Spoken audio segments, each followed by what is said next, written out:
We're back with yet another high-end piece of machinery. This is an NEC,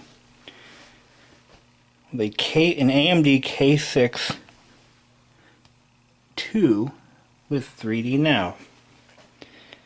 Windows 98 SE.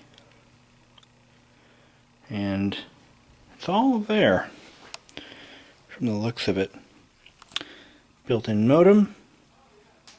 It actually has a USB port. So let's see what's in here. Now NEC had owned Packard Bell at one point, or vice versa.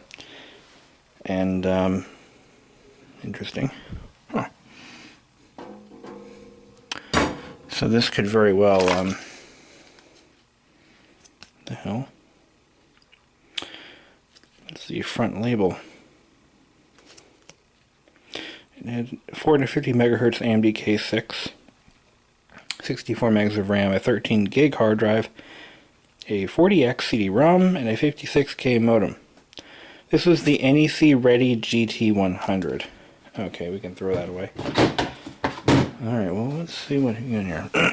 Now, I had just done a video of a very low-end e-machines.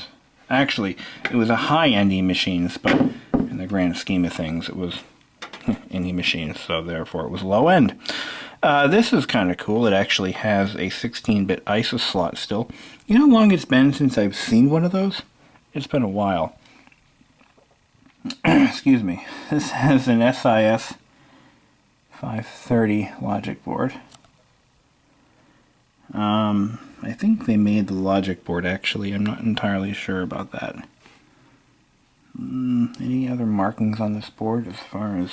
Usually they're between the expansion slots, but I don't see anything. We've got a Fujitsu 13 gig drive. And now I'm trying to figure out rough age. Looking for date codes. 1999. So, October of 99. So this is actually older than the e-machines by a couple of months. Alright. Really not much to say about this. I don't have any great NEC stories. I do have one. I had worked on one for a friend. It was given to him. And it was built, I believe it was just a rebadged Packard Bell. The case was built upside down. It was the first time I'd ever seen such a thing. It was a Pentium 120, if I recall. Power supply was on the bottom. It's really bizarre. Really proprietary, too. Nothing could be replaced in it. Alright, so let's just power this thing up. Really don't have a whole lot to say. But there's the system ID label. Model number, serial number, right there on top. Good place for it. A lot of companies could benefit by putting this information in a readily accessible location. God forbid. I like the style of this case. It's really plain looking. I liked plain looking cases. I never liked Alienwares or anything that tried to copy that design. They just look like hell. For that matter, I don't like Nissan Jukes either. So let's go ahead and plug this thing in and see what happens. Alright, so we're going to plug stuff in. Now, it turned out that the e-machines was running nothing but MS-DOS 6 with BASIC installed and the Parallax basic stamp programming software. So let's see what this one's got. Probably from the same person, too. These are, by the way, these are trash pick machines that I'm doing. Basically, as they come.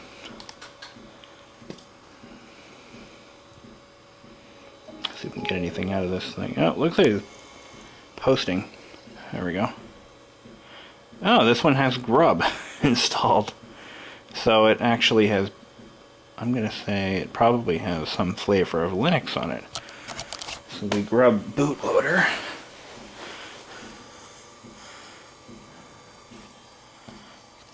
Ubuntu. Sweet. I actually use Ubuntu to run my imaging server at work. pretty cool.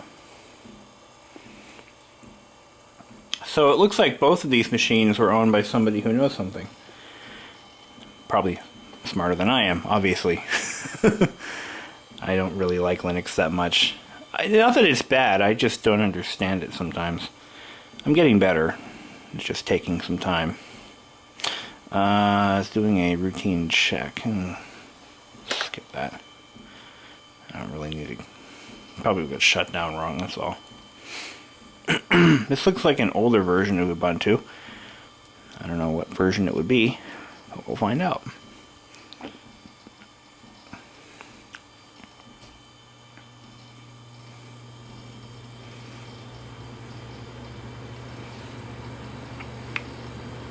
I really like finding machines that still have the original installs on them. All that crap software that everyone forgot about, you know, like Bonsai Buddy and AOL 5, you know, that kind of stuff. It's kind of neat to look at all that stuff and see what we've left behind, so to speak.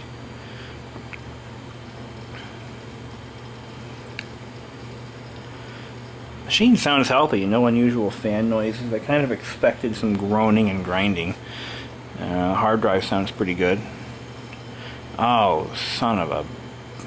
I don't have the username. Oh well. Whatever, I don't really care. It is running though, and that's all that matters. Options. Mouse isn't working, even though it's plugged in. Whatever. Anyway, this thing's going to be scrapped. There's really nothing useful in it anyway. It's got some memory, which I'm going to probably salvage. That old PC100 stuff is getting hard to find, so I'm going to salvage that. I don't really need another modem, and I don't need another NIC. What do we have here? 128 megabytes of RAM, and it is Micron, so that's good stuff. Hard drive, let's see, 13 gig. Fujitsu, nah, I don't think I need that. Looks like a straight CD-ROM drive. Nobody really cares about those anymore. Yeah, the rest of it's pretty much scrap. I mean, it really isn't beautiful. It's not that nice. I'm just gonna scrap it. There's no point in keeping it. Although I would like to see what those K6 chips look like. I haven't really gotten to see many of those in my career. I think I've only seen one K6 machine, like actually used one. Their claim to fame was that they're basically cheaper than Pentiums, but more powerful. You know, that was AMD's gig for many years. Better than Intel, but faster. I'm sorry, but cheaper. Crap. I need to get a screwdriver. Okay. So pop this off. Actually, get it from this end.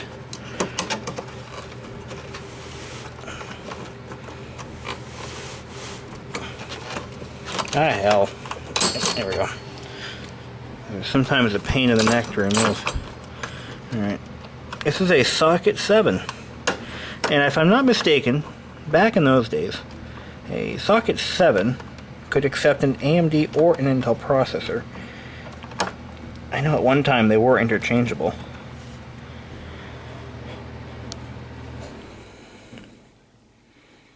Let's clean the grease off. So if I'm not mistaken, the AMD K6 series, or the K6-2, was a competitor to the Pentium 3. It was around the same, it was used around the same time period. The Pentium 2, this is where my memory is not serving me very well, because I believe the Pentium 2 came out, I thought it came out in around 1997, and the Pentium 3 came out in like 98. Or 96 for the Pentium 2. I know there was some overlap there, but here it is, the AMD K6. And one thing I had forgotten about was that the K6 series, or the AMD processors, most of the AMD processors actually had Windows logos on them. whereas the Intel did not. So there you go. 2.2 volt core, the K62 450. It's a beautiful chip. I mean, really, when you compare this to an Intel, it's actually kind of nice looking, especially with that nice, beautiful laser-etched Windows logo. It's kind of nice. Actually, it's probably acid etched. Trying to think of what they would have done back in those days. The ceramic ones were usually combination of silk screening and acid etched. So there you go, a K62. I'll never put it in anything. I'll just probably, you know, one of the ideas I had when I was younger. This is how, to give you an idea as to how my mind worked.